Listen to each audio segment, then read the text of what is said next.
onde nós basearemos a exposição dessa noite. 1 Samuel, capítulo 8. Nós lemos o capítulo inteiro e depois nós vamos trabalhar nessa noite, fornecidos com o tema pelo próprio texto, que nós não devemos rejeitar o Senhor. Não rejeite o Senhor, é sobre isso que nós trataremos, pensando no sentido único desse texto, que é quando Israel, aquele fato bem conhecido, que todos aqui já conhecem, provavelmente aqueles que têm a cultura de ler as Escrituras, é um fato bem conhecido quando Samuel é aparentemente rejeitado pelo povo de Israel e é pedido a ele que constitua sobre Israel um rei, e o Senhor imediatamente acalma Samuel e diz que ele não está sendo rejeitado, quem está sendo rejeitado é o Senhor. Então é nesse sentido que nós vamos olhar para esse texto. Esse para mim é o sentido único dessa passagem, quando Deus deixou registrado aqui pelo profeta Samuel o momento em que o povo do Senhor rejeita o seu Deus e pede um outro rei. É sobre isso que nós vamos tratar nessa noite. Com isso em mente, leamos o texto sagrado. Tendo Samuel envelhecido, constituiu seus filhos por juízes sobre Israel. O primogênito chamava-se Joel e o segundo Abias. Foram juízes em Berseba. 1 Samuel capítulo 8, verso 3. Porém, seus filhos não andaram pelos caminhos dele. Antes se inclinaram à avareza e aceitaram subornos e perverteram o direito. Então os anciões todos de Israel se congregaram e vieram a Samuel a Ramá. E lhe disseram: vê, já estás velho, e teus filhos não andam pelos teus caminhos. Constitui-nos, pois, agora um rei sobre nós, para que nos governe, como o tem todas as nações. Porém, esta palavra não agradou a Samuel. Quando disseram: dai-nos um rei, para que nos governe. Então Samuel orou ao Senhor. Disse o Senhor a Samuel: atende a voz do povo em tudo quanto te diz, pois não te rejeitou a ti, mas a mim, para eu não reinar sobre ele, segundo todas as obras que fez, desde o dia em que o tirei do Egito até hoje, pois a mim me deixou e a outros deuses serviu, assim também o fez a ti. Agora, pois, atende a sua voz, porém adverte-o solenemente e explica-lhe qual será o direito do rei que houver de reinar sobre ele. Referiu Samuel todas as palavras do Senhor ao povo que pedia um rei e disse: este será o direito do rei que houver de reinar sobre vós. Ele tomará os vossos filhos e os empregará no serviço dos seus carros e como seus cavalheiros para que corram adiante deles. E os porá por capitões de 1000 e capitões de 50, outros para lavrarem os seus campos e ceifarem as suas messes, e outros para fabricarem suas armas de guerra e o aparelhamento de seus carros. Tomará as vossas filhas para perfumistas, cozinheiras e padeiras. Tomará o melhor das vossas lavouras e das vossas vinhas e dos vossos olivais, e dará aos seus servidores, as vossas sementeiras e das vossas vinhas dizimará, para dar aos seus oficiais e aos seus servidores. Também tomará os vossos servos e servas, e vossos melhores jovens, e os vossos jumentos, e os empreenderá no seu trabalho. Dizimará o vosso rebanho, e lhes servireis para servos. Então naquele dia clamareis por causa do vosso rei, que houverdes escolhidos, mas o Senhor não vos ouvirá naquele dia.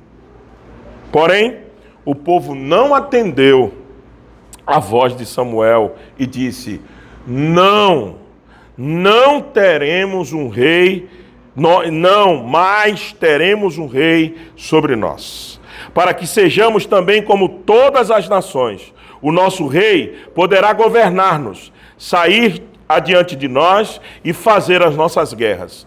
Ouvindo, pois, Samuel todas as palavras do povo, as repetiu, perante o Senhor. Então o Senhor disse a Samuel: atende a sua voz e estabelece-lhe um rei. Samuel disse aos filhos de Israel: volte cada um para a sua cidade. Vamos orar. Nosso Deus e Pai, nós carecemos da iluminação do Teu Espírito para expor a Tua palavra e para ouvi-la. Nós te pedimos, ó Deus, que o Senhor seja sobre nós e se digne de nos assistir nesse momento. Nos dê graça, nós precisamos. Oramos confiados em Cristo Jesus. Amém. Você já pensou na possibilidade de rejeitar o Senhor? Não, pastor, pelo amor de Deus, isso não. De forma alguma. Mas você igualmente tem a consciência que isso é mais fácil de acontecer do que você imagina?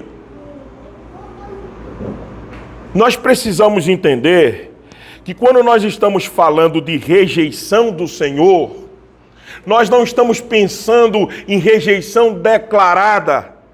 Nós pensamos naquela rejeição que muitas vezes é velada. Ela acontece lá no íntimo do nosso coração, ela acontece na nossa vontade e vai moldando as nossas atitudes. E nós vamos ver no texto, no decorrer da exposição, que nós vamos avançando etapas até chegar na posição do povo de Israel de rejeitar o Senhor naquele momento. Isso se torna mais fácil ainda no mundo que nós estamos vivendo. O mundo regido pelo pragmatismo. Por você só tem que fazer aquilo que dá resultado. E geralmente esse resultado misturado com o hedonismo, que é a questão do prazer, só fazer aquilo que dá resultado e prazer. É um mundo pragmático e hedonista. E isso vai sendo dito, isso vai sendo anunciado à igreja. Não, só faça aquilo que você goste. Deus é amor. Deus aceita, Ele compreende a sua limitação, Ele te aceita como você é. Isso vai sendo veiculado e pregado para nós, essa questão do hedonismo, de fazer aquilo que só dá resultado, e aí nós vamos namorando com o relativismo. A verdade não é sempre assim, não é aquilo que o reverendo Rodrigo expõe todo domingo aqui, daquela maneira hábil que ele tem de expor o texto. Não, ele pega às vezes pesado, não. Pode ser mais flexível, e a gente vai relativizando, e a gente vai deixando os marcos antigos, e a gente vai deixando aquilo que nos sustenta na fé, e a gente abre mão aqui, abre mão ali, a gente relativiza princípios que nós não deveríamos relativizar, e quando pensarmos que não, nós estamos aos poucos e sorrateiramente rejeitando coisas que é do Senhor. No mundo como nós vivemos, o cuidado que nós temos que ter é redobrado, porque nós rejeitamos muitas vezes inconscientemente o nosso Deus. Pelas pressões exercidas nesse mundo, você tem que ter aquilo, o padrão do seu vestimento, o padrão da sua comida, o padrão da sua casa, o padrão do seu carro. Nós precisamos ter.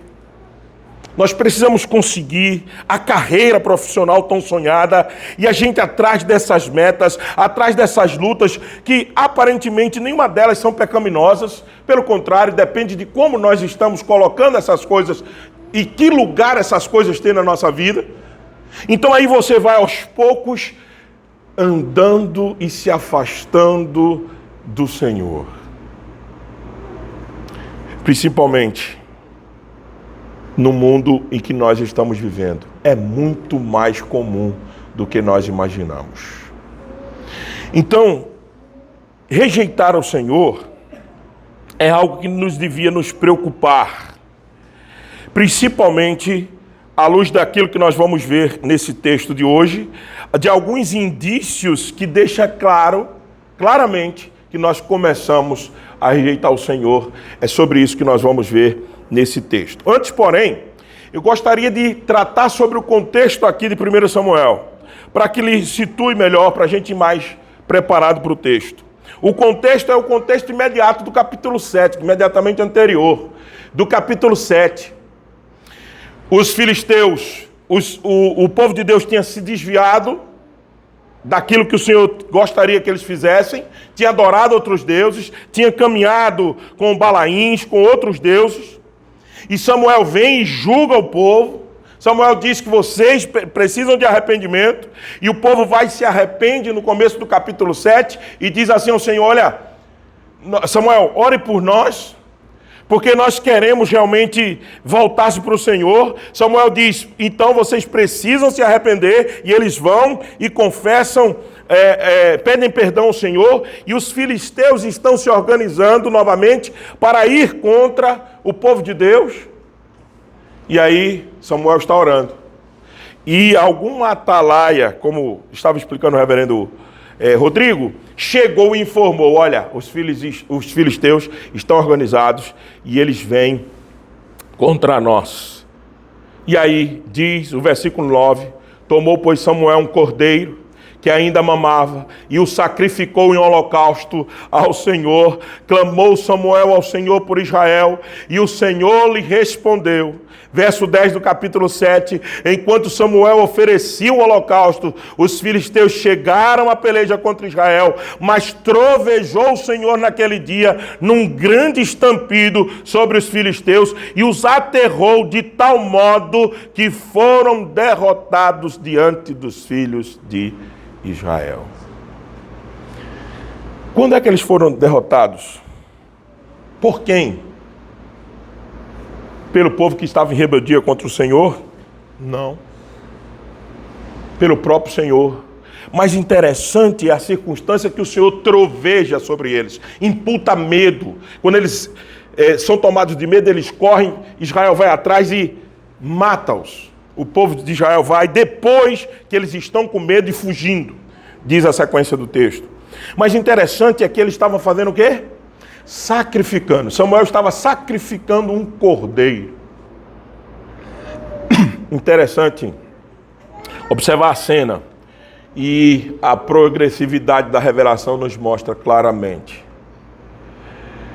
que nós não vencemos os nossos inimigos com as nossas próprias forças, mas vencemos porque o Senhor enviou seu Filho, matou em holocausto em nosso lugar, sacrificou, e agora nele nós temos todas as vitórias que nós necessitamos, sem muitas vezes ter feito esforço nenhum para isso.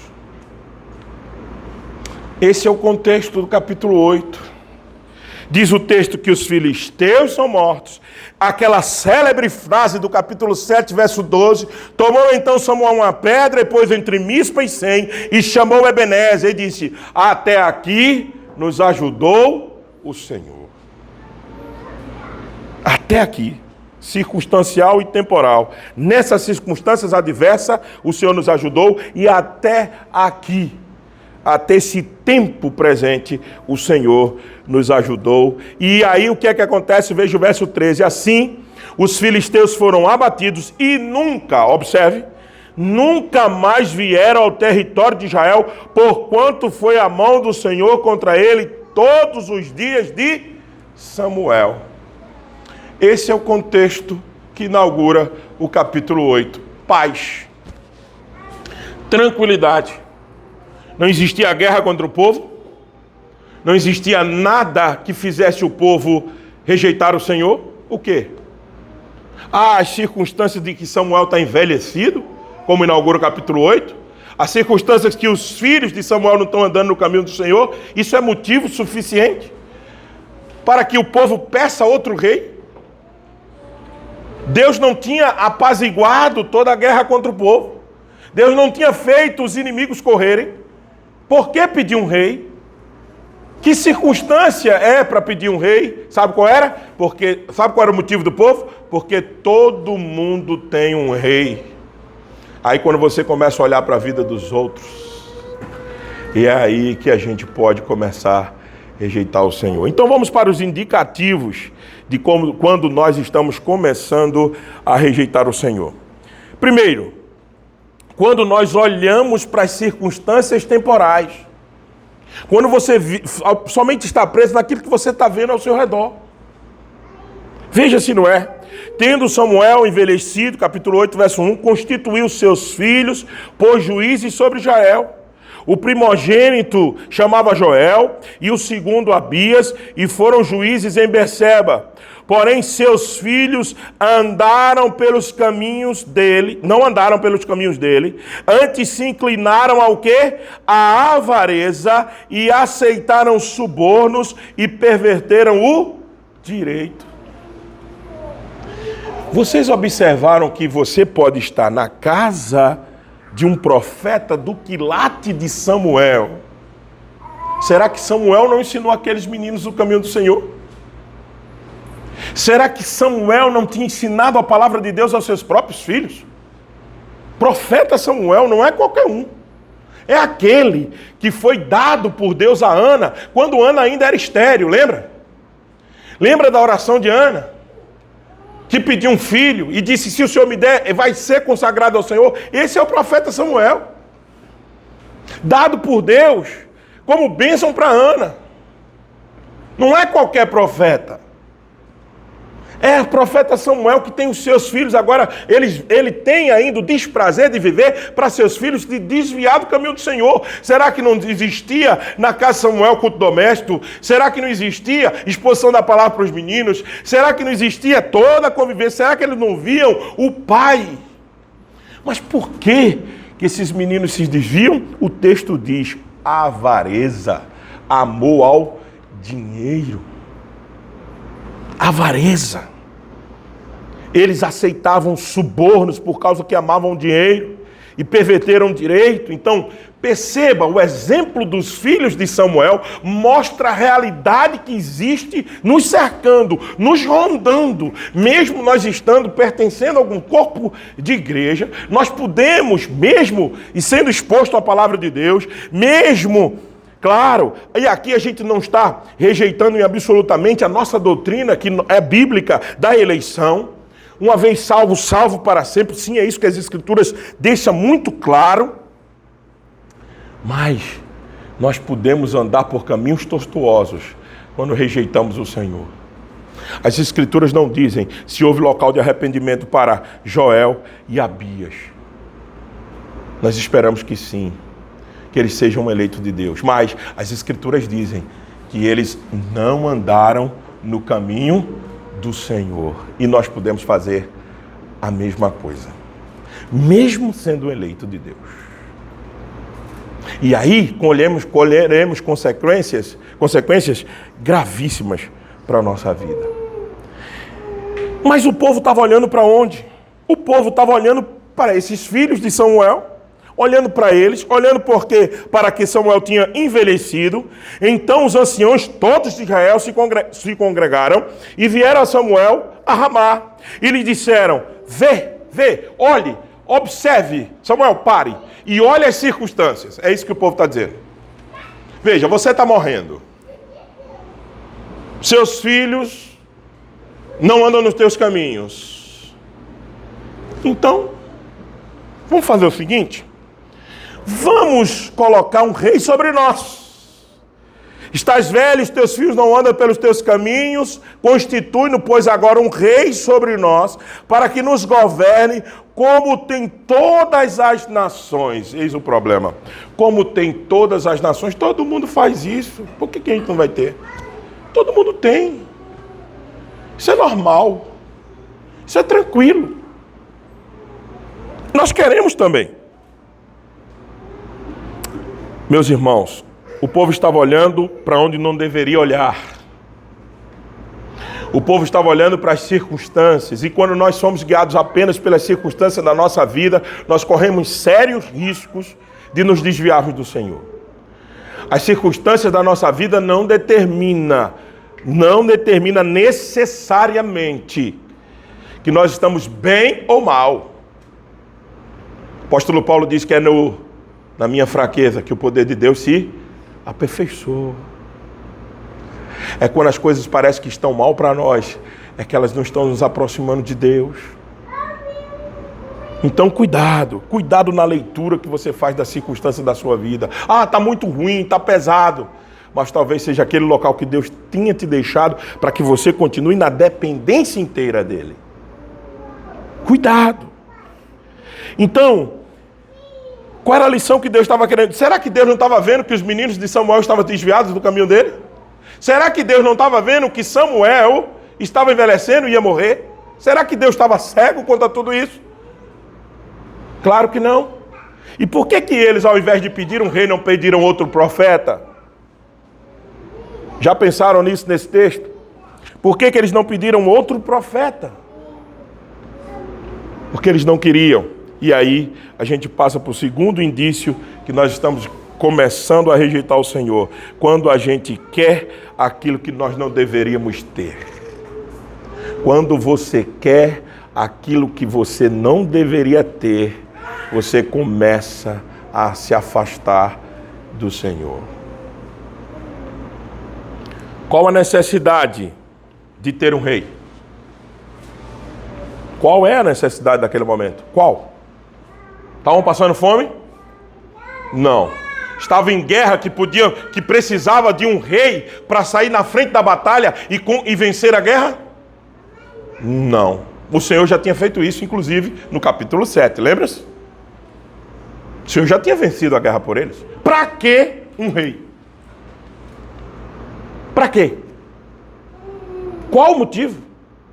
À luz das Escrituras, olhando para o contexto anterior, posterior, não havia, nessa circunstância, as Escrituras é extraordinária por causa disso. Ela deixa muito claro que nessa circunstância não era necessário um rei. Não era. Talvez em outras circunstâncias.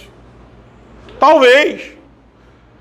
Um novo rei no lugar daquele que eles tinham pedido de Saul. Vocês se lembram? Aí sim, estavam precisando de um Davi.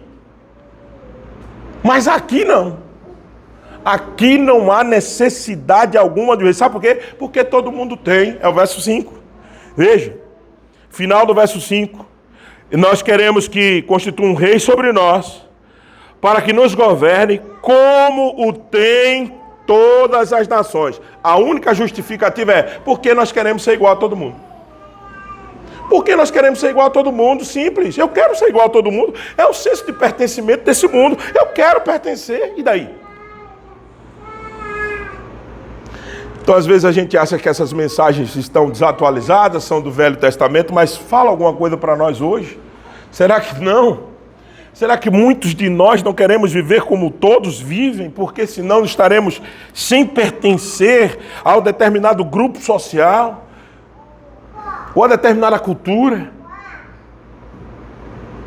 Será que esses ensinamentos estão tão distantes de nós que não fala para a nossa realidade hoje? Qual a necessidade de um rei naquela época? E qual a necessidade de colocarmos tanta confiança num rei humano, como nós vimos muitos da igreja evangélica brasileira no período da política, endeusar um lado ou um outro, como nós tivéssemos apenas precisando de um rei humano. A igreja, em muitos lugares, confessou mais acreditar num homem, em um homem, do que em Deus. Muitos se desesperaram, e isso não tem a ver com conscientização política, temos que ter. Temos que saber ler as circunstâncias políticas do nosso país e fazer um voto consciente como cidadão da terra, mas sem nos esquecermos que somos cidadãos do céu e sem nos esquecermos que o Senhor é o rei do universo. Ele que coloca rei e que tira rei, segundo Daniel capítulo 4, verso 35. Meus irmãos, muitos deram mau testemunho, acreditando que o Senhor, porque a eleição deu A ou B ou C, perdeu o controle. o Senhor continua no seu sublime trono, regendo tudo aquilo que Ele criou, e nada, absolutamente nada, sairá do seu domínio. Isso nos isenta de sermos responsáveis? Não. Nós devemos falar sobre isso, devemos orientar através das Escrituras sobre isso, sim, sobre política, sobre como nos comportarmos, sim, mas o que eu estou fazendo referência é que parece que ao modo daquele povo, daquela época, nós também nos comportamos acreditando que um rei humano é a nossa necessidade maior. E não é. E nunca será. Nós precisamos de Deus. Terceiro indício, segundo o texto, que aponta para que nós estamos começando a rejeitar o Senhor. O primeiro é as circunstâncias, olhar somente para as circunstâncias. Segundo é quando queremos aquilo que nós não deveríamos ter. E quando nos esquecemos do que Deus já fez. Observe que Deus diz isso. Porém, esta palavra não agradou a Samuel, quando disseram, dai-nos um rei para que nos governe. Então Samuel orou ao Senhor. Disse o Senhor a Samuel, atende a voz do povo em tudo quanto te diz, pois não te rejeitou a ti, mas rejeitou a quem? A mim, para eu não reinar sobre ele. Veja, o Senhor está dizendo a Samuel, calma, filho. Samuel chega chorando, eles não me querem mais. Aí o Senhor acalma Samuel, diz, não. Eles estão rejeitando a mim. Eles estão rejeitando mais, segundo todas as obras que desde o dia em que o tirei do Egito até hoje, pois a mim me deixou e a outros deuses serviu, assim também o fez a ti. Agora, pois, atende a sua voz, porém adverte-os solenemente e explica-lhe qual será o direito do rei que houver de reinar sobre eles. Samuel, calma, filho. Eles não estão te rejeitando, eles estão rejeitando a mim. Deixa eu dizer mais uma coisa para você. Eles não só apenas rejeitam a você, mas eles vêm me rejeitando desde o dia que eu tirei eles com grande poder e glória de lá do Egito. Veja o que Deus está dizendo. Segundo todas as obras que fez, desde o dia em que o tirei do Egito até hoje, eles vêm me rejeitando com todas as atitudes que eles têm. Eles dizem que é meu povo, mas eles não andam no meu caminho. Eles se dobram a outros deuses. Eles se dobram a mamon, eles se dobram a riqueza, eles se dobram a tudo. E eles vêm me rejeitando, eles não consideram nas obras que eu faço de salvação, de redenção, de resgate. Eles não veem nada disso, eles não contemplam nada disso. Meus amados irmãos, nós somos chamados a lembrar da nossa redenção o tempo inteiro. A imagem do Calvário não pode sair da nossa mente. Nós temos que contemplar o Calvário todo dia. Nós temos que olhar para a cruz de Cristo e ver que ela está vazia, mas ela já esteve preenchida por causa do servo sofredor, que levou sobre si todo o nosso pecado, toda a nossa dor. Nós temos que ter a cruz todo dia, de manhã cedo, acordar e lembrar, eu fui redimido. Eu não salvei por mim mesmo. Eu encontrei graça, não porque eu fiz alguma coisa, mas por causa dele. Nós não podemos esquecer da redenção que existe em Cristo Jesus, porque é o começo da nossa rejeição do Senhor. É o começo do nosso encantamento por esse mundo, e às vezes nós queremos viver aqui, morrer aqui, ficar aqui, até o dia que nós conseguimos todos os objetivos da nossa vida. Você está pronto para abandonar todo o projeto e dizer com sinceridade no seu coração, Maranata, ora vem, Senhor Jesus, vem Jesus. Você está pronto para dizer isso hoje?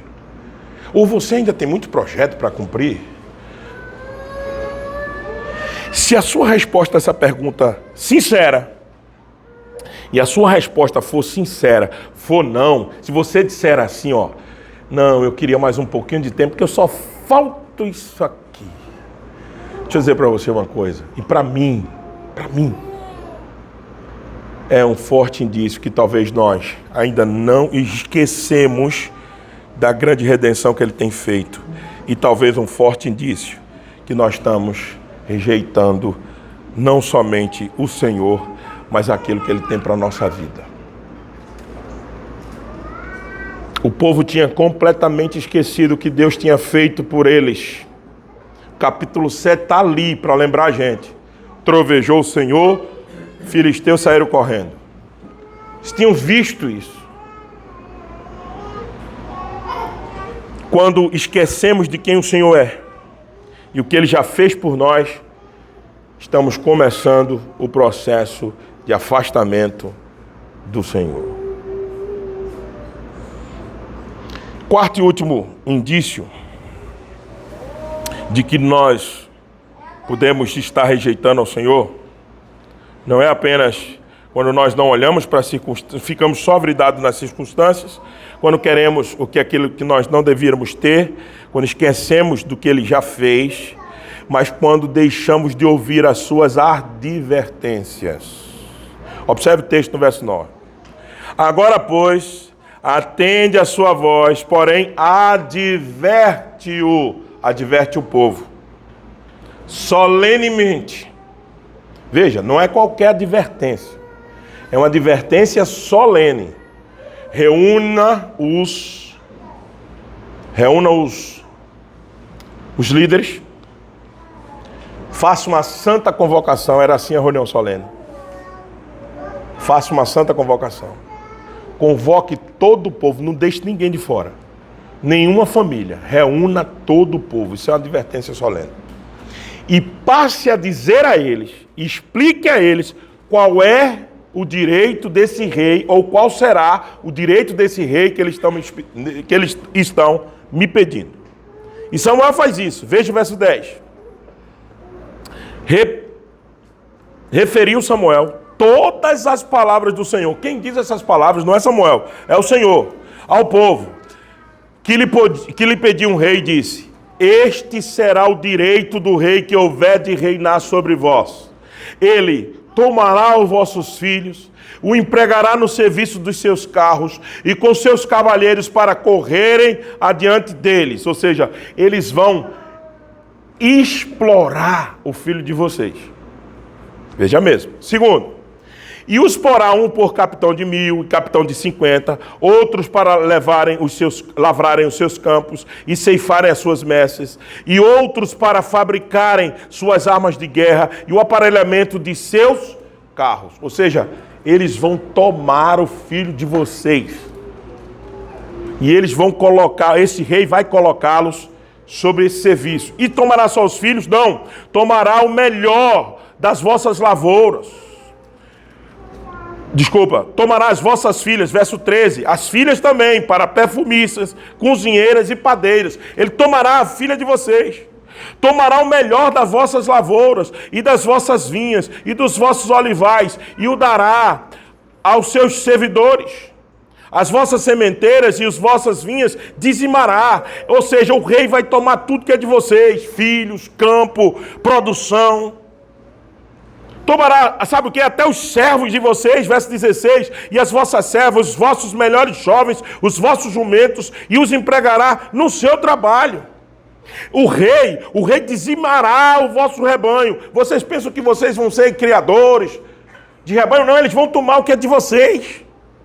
Qualquer coincidência, não é? Qualquer aparência com o que nós vivemos hoje, não é mera coincidência. Dizimará o vosso rebanho e vos lhe sereis por servos.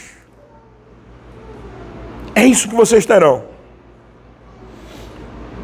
Mas sabe o pior? É o verso 18. Então, naquele dia que vocês estiverem sofrendo por não ouvir a minha advertência, naquele dia vocês clamarão por causa do vosso rei, que vocês idolatraram e escolheram, que houverdes escolhido, mas o Senhor não vos ouvirá naquele dia. Esse é o pior.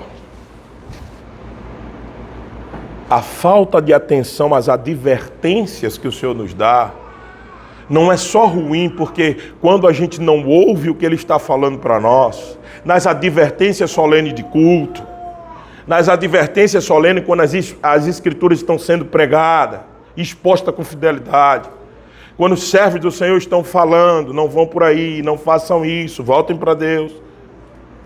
Quando na escola bíblica nós estamos estudando, quando a Escritura está sendo exposta, quando no aconselhamento bíblico correto, de forma correta, quando esses tempos de advertência estão acontecendo e a gente nem escuta, além de andarmos por caminhos tortuosos, tem uma coisa que essa passagem nos ensina: Deus não ouvirá o seu povo naquele dia em que eles clamarem por causa do vosso rei. Deus não ouvirá. Mas, pastor, e cadê a graça do Senhor? Cadê a sua misericórdia? Observe que o texto está muito bem escrito, e é claro, as escrituras, é óbvio, mas é muito bem autoexplicativo. Veja, o texto diz assim: naquele dia vocês clamarão, e naquele dia não vou ouvir vocês. O texto não está dizendo que o Senhor não nos ouvirá. Quando a gente deixar de ouvir as advertências, quando a gente andar por caminhos que Ele não mandou que a gente ande, não quer dizer que o Senhor não nos ouvirá, mas naquele dia da angústia, naquele dia do nosso sofrimento, naquele dia que você não aguenta mais e você está clamando, as Escrituras estão nos ensinando a partir daqui, e eu posso ser ajudado por todo o contexto dela, em Deuteronômio, principalmente, Êxodo, capítulo 34, porque o Senhor é Pai de misericórdia. À luz de tudo que a gente entende da graça maravilhosa do Senhor, nós podemos dizer com tranquilidade: o Senhor deixará-nos colher todos os frutos de nossa desobediência, até o ponto que Ele queira nos ensinar. Depois Ele não nos deixará no erro, e por sua misericórdia nos resgatará de novo. O que o Senhor está nos dizendo é o seguinte: vocês vão clamar a mim e eu não vou ouvir naquele dia. Naquele dia vocês vão ter que aprender. Naquele dia vocês vão ter que colher a consequência do ato de vocês. Naquele dia vocês vão ver o peso da desobediência de vocês. Naquele dia vocês vão sentir o quanto vocês erraram. Naquele dia. Mas, como o Senhor é Deus de graça, e a sua misericórdia dura para mais de 1000 gerações, como diz o texto de Êxodo 34, Ele se compadece de quem Ele quer, e Ele tem misericórdia de quem Ele quer. Ele é Pai de misericórdia, e a sua misericórdia é a causa de nós não sermos consumidos, meus irmãos. Então, por causa de sua misericórdia, Ele nos ouvirá, mas não naquele dia. Naquele dia, nós iremos experimentar o fruto de nossa desobediência, a consequência de não ouvirmos as advertências do Senhor. E Ele nos adverte todo o tempo, todo momento. Só é nós prestarmos atenção. E qual é a resposta do povo? Qual seria a sua resposta depois de um discurso desse de Samuel? A lógica, você pensando friamente, aí agora, sentado e não vivendo aquela época, dizer assim: o que é que esse povo precisa ouvir mais? Não, vamos deixar de lado a ideia do rei. Por favor, Samuel, olha, desculpa, nós erramos, volta lá e fala com o Senhor, diz que a gente vai retroceder a nossa ideia de querer um rei. E nós vamos continuar com o Senhor mesmo. Eles fizeram isso? Não. Porque eles rejeitaram a advertência do Senhor. Veja o que ele diz no verso 19. Porém o povo não atendeu à voz de Samuel e disse: não, não. Mas teremos um rei sobre nós. Não adianta você falar o que você está falando, Samuel. Nós queremos um rei, ponto.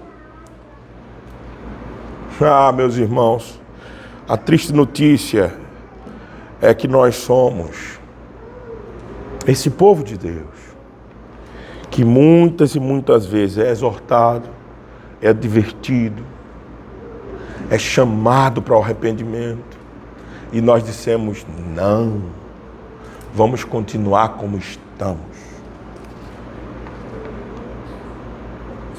Isso é rejeitar o Senhor.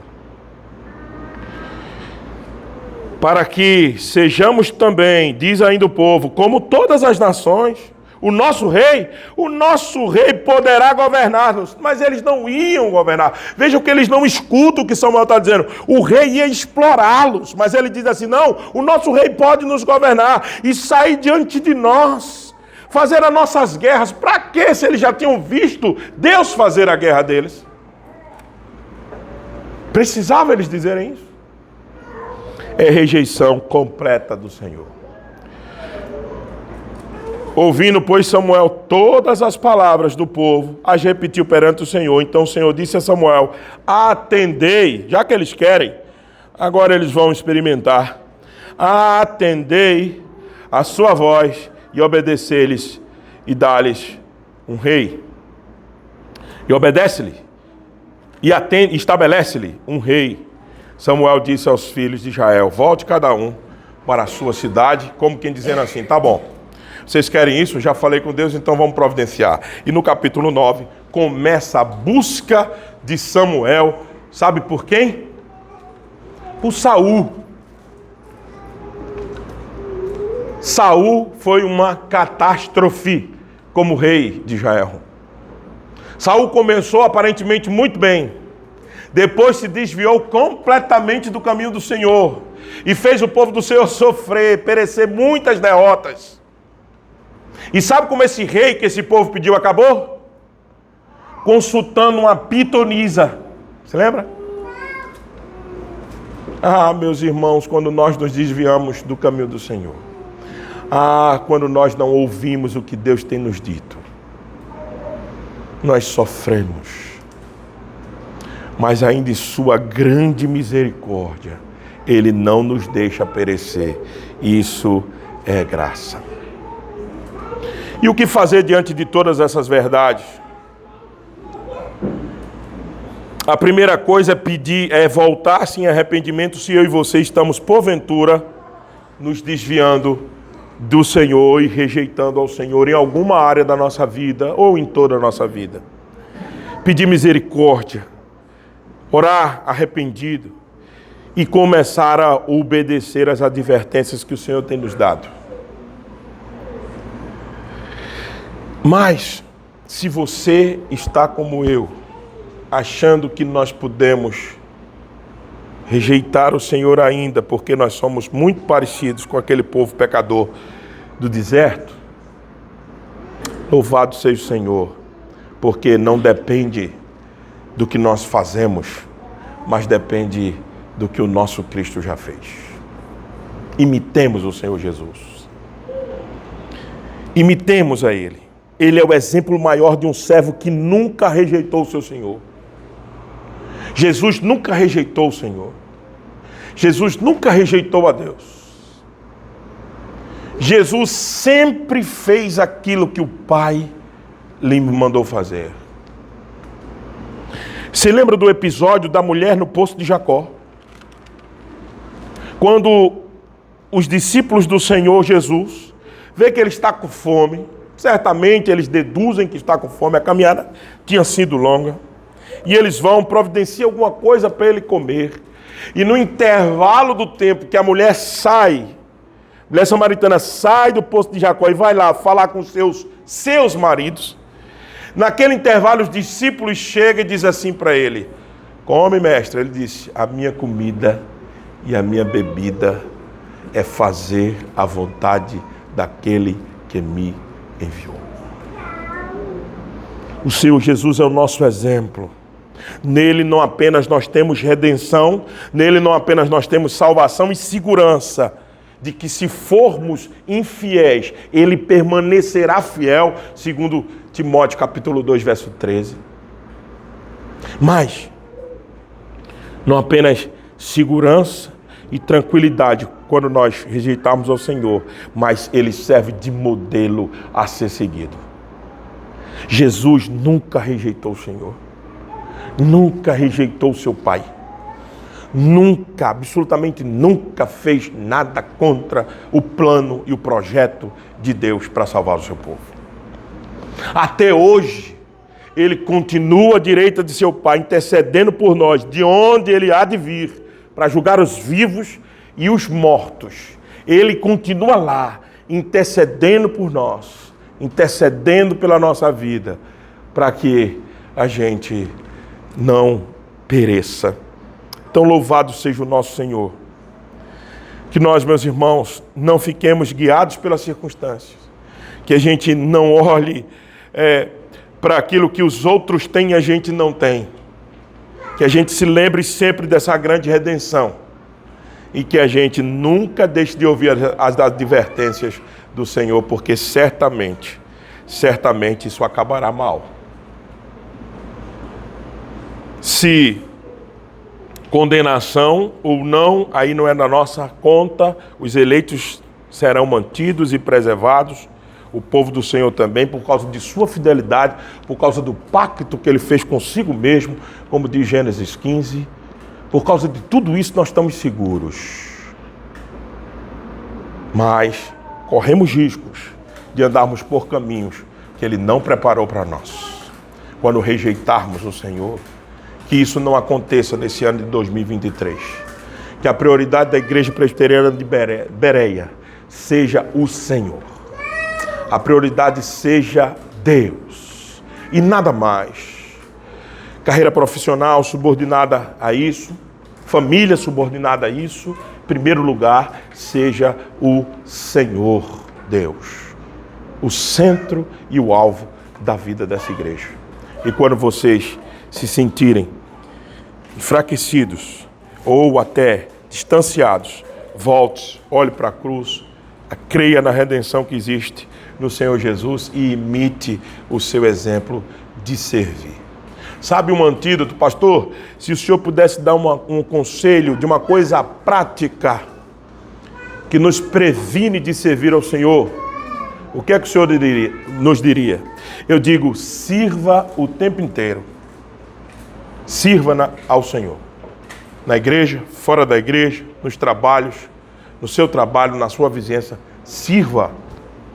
Quem está envolvido no serviço cristão está sempre mais próximo do Senhor para continuar cumprindo o serviço. É proporcionalmente igual. Quanto mais distanciado do serviço, mais provavelmente distanciado do Senhor, porque o serviço nos impõe ficar de joelho, pedir graça para continuar servindo, pedir orientação, pedir força. Sirva e você não rejeitará o Senhor. Agora, quando a gente só quer ser servido, só ficamos como telespectadores da obra que a igreja está fazendo e se deleitando, vindo, não é? Comendo, bebendo, engordando espiritualmente e não dando nada em troca, nada de volta. É um sério risco que esse mundo pode lhe apanhar com todos os seus encantos e fazer você rejeitar o Senhor sem nem perceber. Igreja está aqui para servir e a igreja somos todos nós juntos como um corpo servindo um ao outro na edificação. Que o Senhor nos ajude, que o Senhor dê graça para a gente continuar servindo e continuar fazendo a sua vontade. Vamos orar. Muito obrigado por tua palavra, Senhor. E nós te pedimos, ó Deus, que o Senhor nos ajude a não rejeitar